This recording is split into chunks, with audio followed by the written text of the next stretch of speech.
I am tired. We've had a long couple of weeks, but I'm good. Thank you.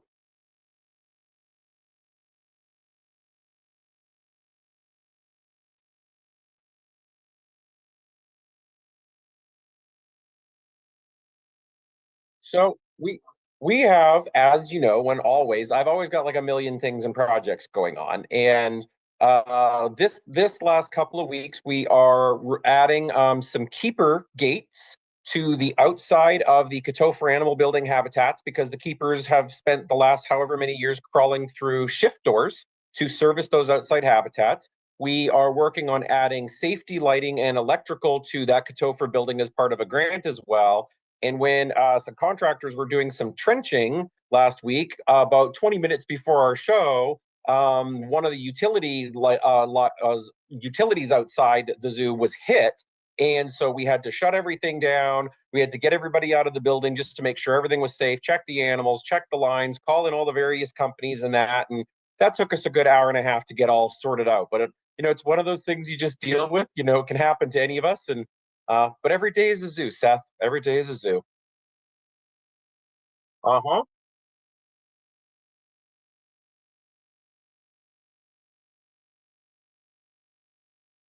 So, well, we've had a number. I inherited when I came in. The city and the zoo had successfully has applied for IDNR, the Illinois Department of Natural Resources grants in the past. There hasn't actually been one this year available for us to apply for, but South America, for example, our South America habitats were part of a grant, and we've had one outstanding for a couple of years from IDNR for about $750,000, but it was all dedicated to improvements to the Katofer animal building. So we've been able to use those to make those quality of life improvements for the animals, for the guests. That's how we're installing those gates out there for our keeper staff. We put in our great big giant fans in there. And I'm going to quote this because it's the name of the company, but the big ass fans that we actually installed that are really huge fans. So, like, really, all those changes that we make, but last year we did an assessment along with our AZA accreditation, you'll remember. And I mean, it was found that because the building's so old, there was about $250,000, about $250,000 of electrical upgrades alone that needed to occur. So this is part of that project. So it's money that we had actually, applied for over the last several years and has been there. It's a reimbursement grant, but we're able to use those to like upgrade the building. And these are changes nobody ever really gets to see, but they're so critically important for the animals, the building, just infrastructure, and bringing things from, like, 1914 into the 2020s.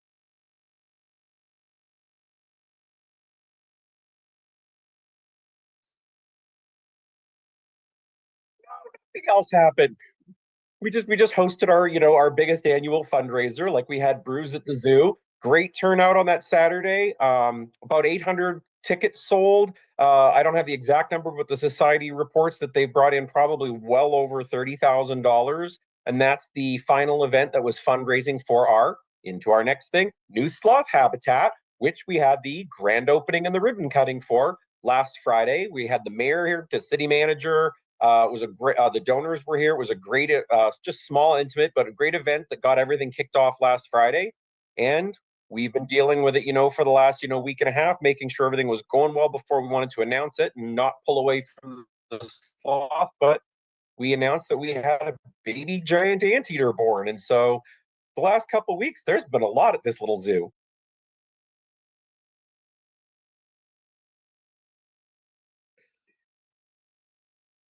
Our poor air conditioning units are limping along. We're doing our best keeping our team safe. We've had volunteers come in to help us out. Like, we're really trying to make sure we keep everybody safe, hydrated.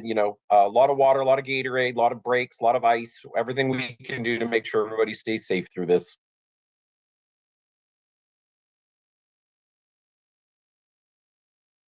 So when we get really inclement temperatures, kind of either way, we'll always make sure that the animals have access to like off habitat holding where there's shade or cooler. In the winter, they've got bedding and stuff. So it sometimes gets can be frustrating for visitors if they visit during those times and the animals are choosing to be somewhere that like is more comfortable for them. But we do want to make sure animal welfare is, first and foremost.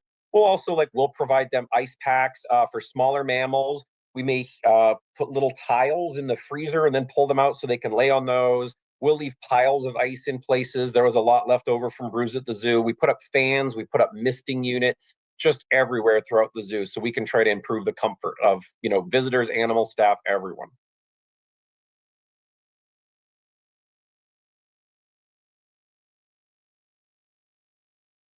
I think the two that we would watch most carefully in the heat are Sage, the snow leopard. He has thankfully a very shaded outdoor habitat, and he'll go and find a nice cool spot in there where, of course, then he's very hard to see because he blends in. The other one's the red panda. Red pandas tend to be, very mountainous, very, kind of cold weather. China has, like, she's got a fan, she's got a mister and a branch, but she also has a little holding building that we have a small air conditioning unit attached to so that if she wants to go into that space and be cool and cold, she can also do that. So those are the two we keep the closest eye on. The red wolves, a little bit, as long as we don't get them excited, they're pretty good about staying calm and cool themselves. But really, the two cold weather ones, the snow leopard and the red panda, are the ones we watch the closest.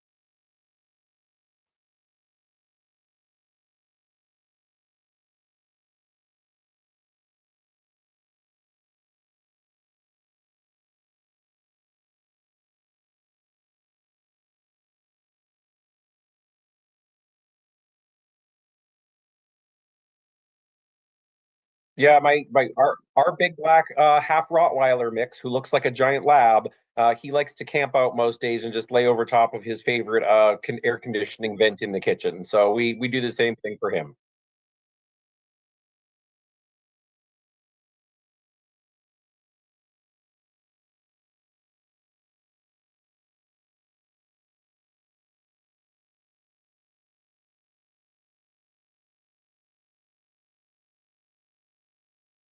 I think it goes both ways in temperature extremes. Like the heat is a little bit rougher just because it can be so sapping and exhausting. But there's some that like to lay out. Like a lot of our birds will go out and they'll.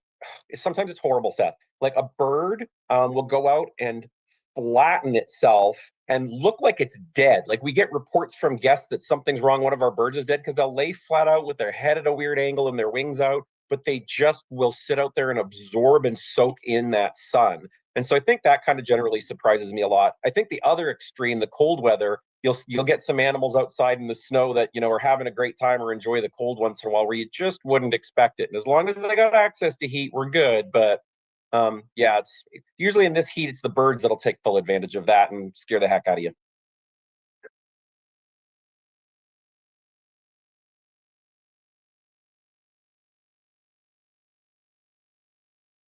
It was a great event. We were really nervous the week leading up to it. The weather was rain, rain, rain, and then clear for the Saturday. And then just the day before, everything shifted and it was predicting rain all day for the event. It held off actually until about 7 o'clock. And even then, it wasn't really that bad. But we had a really good turnout, about the same number as last year. All the breweries, all the food places were good. We had like the mayor popped by for a little bit. It was a lot of fun. It's one of those ones where I spend the whole night walking around and visiting with people, so I'm exhausted by the end of it. But just everybody's positive. They love seeing the animals. They really like the adult social atmosphere. It was a great event.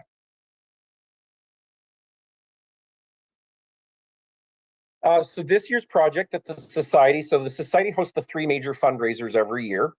We have Zoo Do, which is generally kind of our kickoff for that fiscal year, and then Stampede Run, and then Brews at the Zoo sort of always ties up as the third, the fundraising campaign. And this past year, the three events were contributing to the funds that would then support, for example, the new sloth habitat.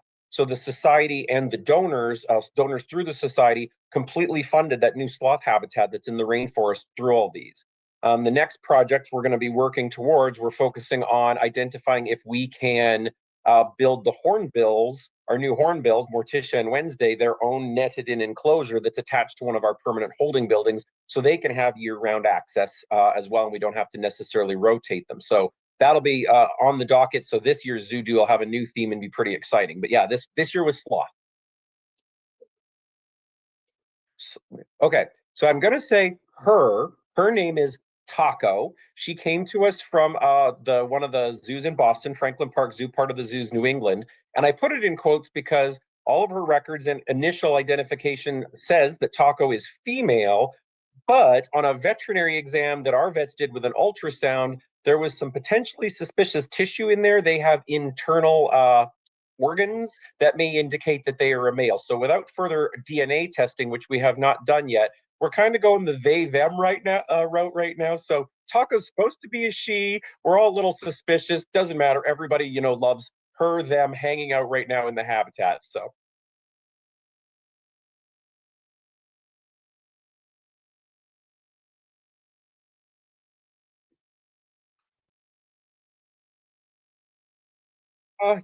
there's never a dull moment, Seth, although every once in a while I kind of wish maybe there was. I'm almost at 3. It'll be 3 in September. Yep, it did. But you know what? We've come so far. Yeah, we do. The zoo's done well. We've come so far, and I'm really proud of like everything we've been able to pull together with the society, the city, and and the team there. So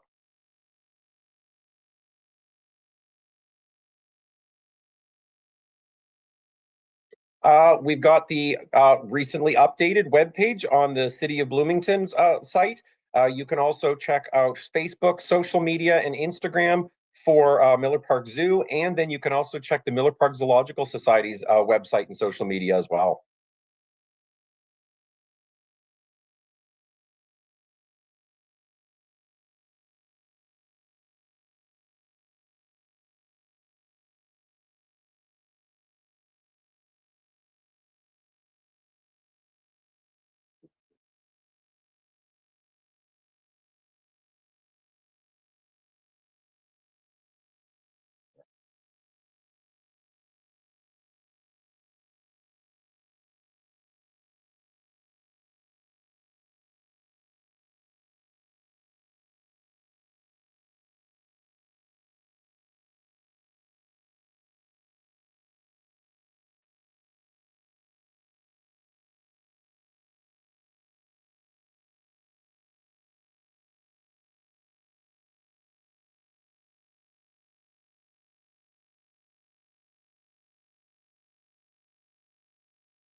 That's actually a great question. So the zoo had a master plan back in 2012. Um, I can say from having reviewed it extensively, both before I came here, like when I was interviewing and doing my research on the zoo, and now that almost nothing on it was followed as planned over the last few years. So between that and just really trying to keep up with what modern zoological practices look like, AZA standards, I talked to the city and we actually we put aside a budget to pay for a master planning team to come in and help us out. We did the whole interview process. That's actually over the last few months.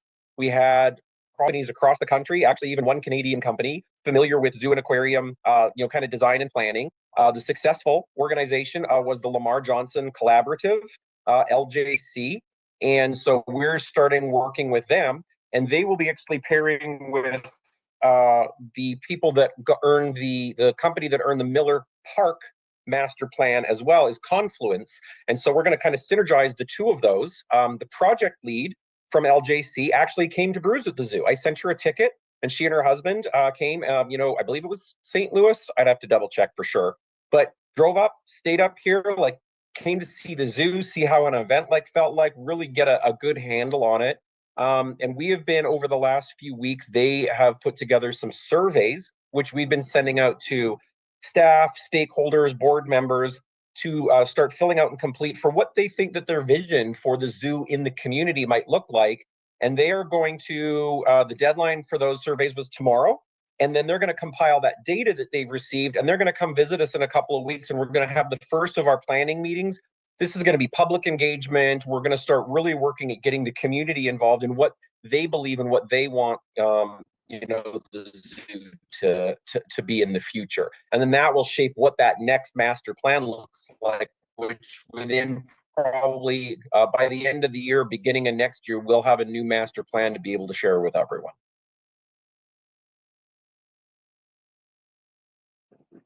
It's a lot. I know.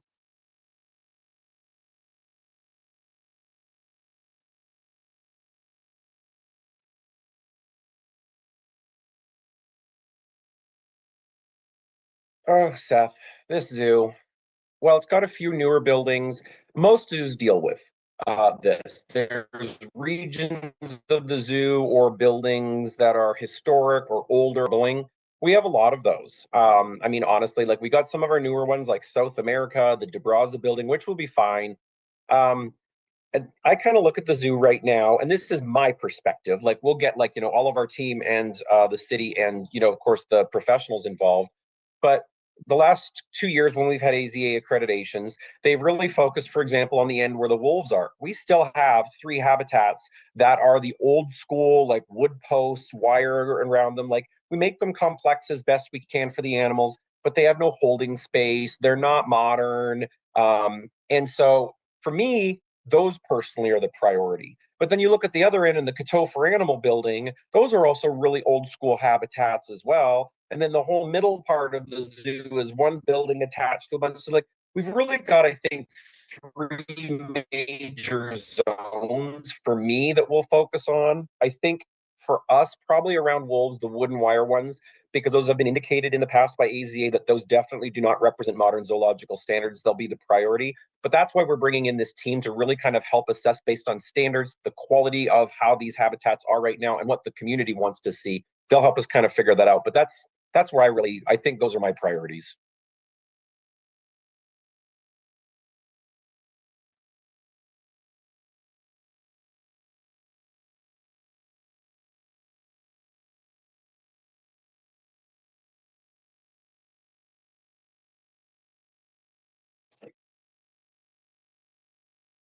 So when I inherited this position, there are city processes in place for capital equipment and capital project requests and funding that had not been used for several years. So we are really working on some deferred maintenance on a lot of our equipment in that. We were lucky enough that one of the projects, and the city approved it this year, was replacement of the rooftop units, for example, for the rainforest and for the Coteau for Animal building. So that's actually like we've got the company committed to it. We're doing all the work and the assessments for that. And I have been identifying, like when I see or I know that there's problems, I've been using the correct processes to start doing those upgrades in the buildings where we can. And if it's a building that, for example, wouldn't support an air conditioning unit, can we like redo some windows? Can we get them fans? How can we help with air movement? Same thing with heat in a lot of these places. And it's crazy because if I had been able to for the last 3 years take all the money that I have put into infrastructure that like that nobody gets to see. Like you don't get to see $250,000 in electrical repairs. Like all over the zoo, I upgraded the electrical so that outlets work correctly, and lights and fans and things could be plugged in because all of that was deficient. Like we could have had a new habitat with all of that. But the correct thing to do is make sure that everything we have is working properly. And so I appreciate you asking about that, because it's tough, because especially with donors and that, well, the society's been very helpful. Most donors are going to want their name on a new habitat or to bring in a new animal. Telling them, like, I have to repair my sidewalks, or there's an old sewer main over there that needs to go, is a harder sell in these cases. So I'm grateful that I've been able to learn through the city how to manage it and get some of the budgeting done for that, because there's a lot of infrastructure at every zoo deals with.